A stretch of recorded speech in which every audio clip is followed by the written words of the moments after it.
দুইটা সিস্টেম আমি আল্লাহর বন্ধু হওয়ার জন্য।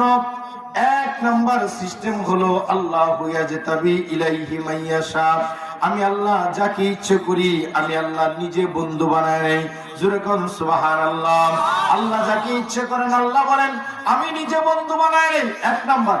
দুই নাম্বার আল্লাহ তাআলা বলেন ওয়াহদি ইলাইহি মায়ুনিব, আল্লাহ বলেন আর যেই বান্দা হাজার গুনাহ করার পরে আমি আল্লাহর দিকে আগায় আসে বন্ধু হইতে চায়, আমি আল্লাহ টান দিয়ে আমার রহমতের কোলে তুলে বন্ধু বানায় নেই।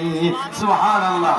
তাইলে তাফসীরের মধ্যে তাফসীর করে দেখেন, তাফসীরে ইবনে মাসিরি বলে ইবনে কাসির, তাফসীরে কাবীর, তাফসীরে মাযহারি সহ সমস্ত তাফসীরগুলোর মধ্যে লেখে বাবা আল্লাহ যে বলছেন আল্লাহু ইয়াজতাবি ইলাইহি মাইয়াশা, আমি আল্লাহ যাকে ইচ্ছে করি বন্ধু বানায় নেই।